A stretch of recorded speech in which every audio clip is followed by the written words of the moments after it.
Today we're going to talk about 6 different methods for running a give and go. Give and goes are extremely powerful moves because you can attack the defense before it's ready, and you can get the disc back into the hands of the people who should have it the most. If you have give and go skills, you're incredibly valuable in difficult weather situations or against very tough defenses. While each of these 6 moves is slightly different, the goal is always the same. Get the disc back after one throw in a better position and with the defense trailing and allowing some easy throw option. Footwork is essential for give and go maneuvers. If you can be smooth rather than just fast, you'll be able to get open before the defense is ready. You'll also be able to avoid traveling, which will stall your offense, and you're going to be able to receive the disc more calmly and more reliably. As a thrower, you want to practice your footwork so that it's smooth and connected to your throw. You need to avoid traveling whenever possible, and also deliver the throw to the outside shoulder of the target. As a receiver, pick the line that gets you away from your defender the fastest. We want to open up an early window to throw into, rather than earn that window by speed later on. This will also help avoid cutting too close and clogging the thrower, or too far away and creating difficult throwing angles. You'll need to work on your give and go moves even more if you're called for traveling. Traveling, or looking like you're traveling, means you're hurrying too much, and you can make your moves smoother and avoid those travel calls. Be smooth and be consistent, and your give and go moves will get you open without drawing travel calls or excessive attention. There are 3 give and go moves to the backhand side of the field, and we're going to talk through the footwork and the handwork of each of them. The first one is an immediate give and go move. Now, as Frank turns to his dump, he's going to throw and go, and you're going to find that he's going to get open not just by sprinting, not by being faster than Nevin, but by having smooth footwork. Nevin and Frank, will you come back and do this again? You're going to see that Frank will throw as he has momentum. His pivot foot is still down, but he's getting body momentum in the direction he wants to go. So his body's moving as he pivots. It's smooth. He's not trying to overpower his man with 20 steps. He's trying to be moving in one direction while his marker's still standing still. You're going to see that as he turns, he's got his right leg up, and then he can go right into it because he's already got momentum. It keeps his pivot foot down. He's not traveling. He's releasing before his foot comes up, and he has the disc again in a different place on the field. Excellent. So turning, looking, lifting that lead leg, and attacking off of it. Good. As you guys come back and reset, some players you'll even see really over-exaggerate that pickup so they can get a lot of weight going forward. Beyond just an immediate give and go move, Frank might find that he wants to delay his give and go move. There's a couple of different ways to do this. One is that he might throw this disc and fake away from the play, even just a shoulder, and then go back because he's drawn Nevin off. Good. Will you come back and show that at live speed? So he's going to throw, fake, and go, move his shoulders, and try to drive his defender just a little bit. Good. And this is more of a surprise. It also gives your thrower more time to see the play coming, which can be really useful. So one more time, delaying with a fake. Twisting those shoulders. Good. And then getting up the line. Excellent. If this allows you to receive the disc more often, it's a very valuable play. So there's 2. He can also use this delay to get his body in front. He doesn't need to fake Nevin out. All Frank needs to do is get his body to this point, and now he has an advantage. There's no way that Nevin can come through him. So Frank will throw, and before Nevin knows what's happening, he's just going to put his body in front of him and then go. And now that he has the advantage, his thrower just needs to put it to that side of his body. Let's do that one more time. So before Nevin realizes what's afoot, you're going to release the disc, get your body in front. Slide your body in front and then take it. And so this give and go cut on the delayed body move becomes a step upfield and then go to seal off your defender. So we've talked about immediate live side moves. We've talked about 2 different ways to do a delayed live side move. This backhand give and go can also be to the break side. So as Sam releases this, especially if his mark comes over, he can go backdoor and get an advantage. Now that backdoor move is really nice because it turns Casey's head all the way around, and it's very difficult to run while your head's moving 180 degrees. So as Casey goes for this around block, he can go for the back door. With good throwers, you're going to be able to go to the break side just as much as the live side, and this can create an opportunity. At the very worst, go ahead and do it one more time. Even if he doesn't get it, you're gonna find that now this space is wide open. Sam's cleared it, he might even be able to come back in and take the next move. Last thing that you can do on a backdoor give and go move is what we called on Sockeye for years, the move. As we turn and throw, Frank sees the play develop, steps towards the disc to give himself an inside out lane. So as the throw goes, steps towards, and now we can trade this position with a mark for a position upfield with no mark without really having to go through a setup defender.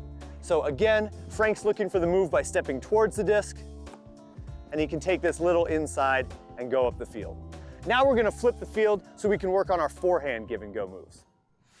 Now that we're on the forehand side of the field, we can try to make an immediate move and again, beat the defense with a burst of smooth rather than a burst of fast. Good, Casey's receiving and looking up the field one more time. The difficulty here is that the footwork is awkward. To plant, you can't really keep this lead leg up. Now you can try to throw and go, but you're gonna plant behind you, and it makes the forehand immediate move a little bit more difficult. Try it again. Good. And you can get quicker at this with practice. Here I'm gonna suggest that Casey can still use his backhand, so he gets all the advantages of driving with the backhand, where he's gonna take his step as he throws a backhand here. It's tougher because the throw is gonna be closer to the defender. He has to be more careful about where he places it, but it can be effective. Good. Now we're gonna run delayed forehand give and go moves. Casey's gonna throw and try to tell Sam that he's actually going to the backhand side just for a little shift and take the opening. Ready, go. Good. Just a little delay might open him up, might make the next throw more simple or easier or get around a mark, and it gives Nevin time to see the field. Good, throw and fake and go, good.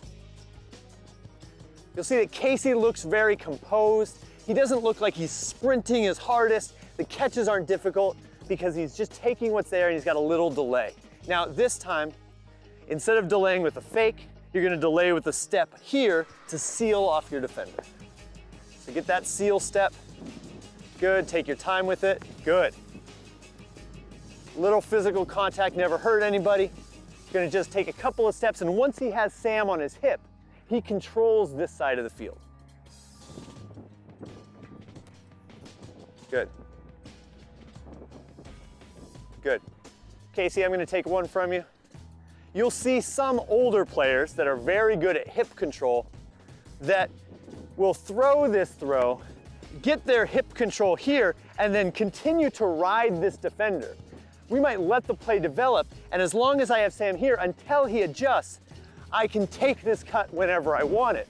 Now this is a super delayed give and go, but I've kept control of the field. So as I'm looking up the field, I'll throw, I'll keep my control, and then take my give and go move, and I have the disc where I want it, even later in the play.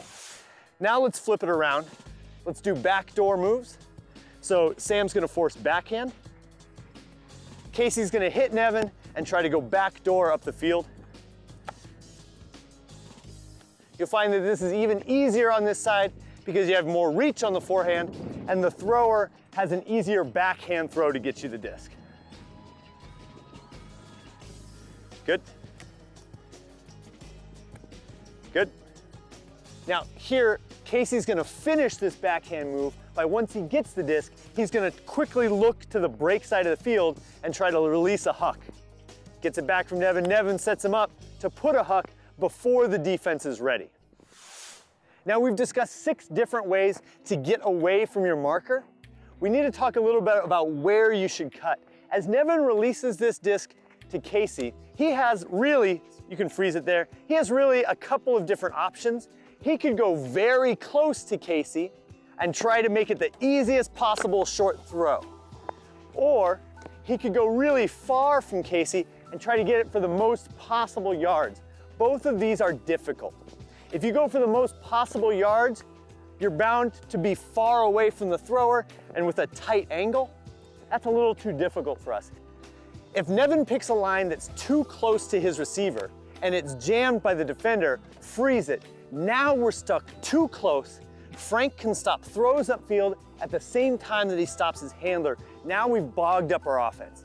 It's dangerous to cut too close to the receiver. Nevin again. This time Nevin's gonna go too far away and you're gonna see the angle. He throws, he goes too far away, and there's no angle to throw. It becomes a really difficult throw, and you might bait your own thrower into a turnover. Where we would like to be is we want Nevin to pick a line that gets him away from his defender the quickest. We want to open up a gap. So as Nevin throws, he's gonna go straight away from his defender, and hopefully that will be a nice in-between between too difficult of a throw and too big of a chance to clog. So go straight away from that defender. If you can open up a gap here, you might draw another defender to help, which opens up another player, and we can turn separation into goals. That's what an offense does. So throw it again, pick your line, and hit it. Good. Good. Control with your body and take the space. Nice. Last thing that I want to say, Nevin's going to do this one more time. You'll notice that Nevin takes his line as far as he can so that Casey has time to make a fake and deliver the disc. If Nevin pulls off of his line, he might induce a turnover or he wastes Casey's time. He's going to keep with him, trust his man to bring him the disc. Good. Full speed now. Frank can force whichever way you want. Nevin's going to try to get away from him. Good. And you'll see, even small, slow offensive players like myself, we can take on big, fast defenders if we have good footwork and smooth moves on the right angle. As you work on these give and go moves, you're not just trying to beat a defender that's slower and shorter than you, you're trying to beat the defenders that are more athletic than you are, and you can do it. For all give and go moves, you'll know you're doing this right if you can open up a gap of a yard within your first 3 steps. So Nevin, again, is gonna try to open up a quick gap rather than a speed gap. We want our give and go cuts to get open quickly. If you're doing it well, you'll be open even before the defender knows it. You'll know that your give and go moves are working if as you cut, the thrower could deliver the disc to your back hip and it would still be caught.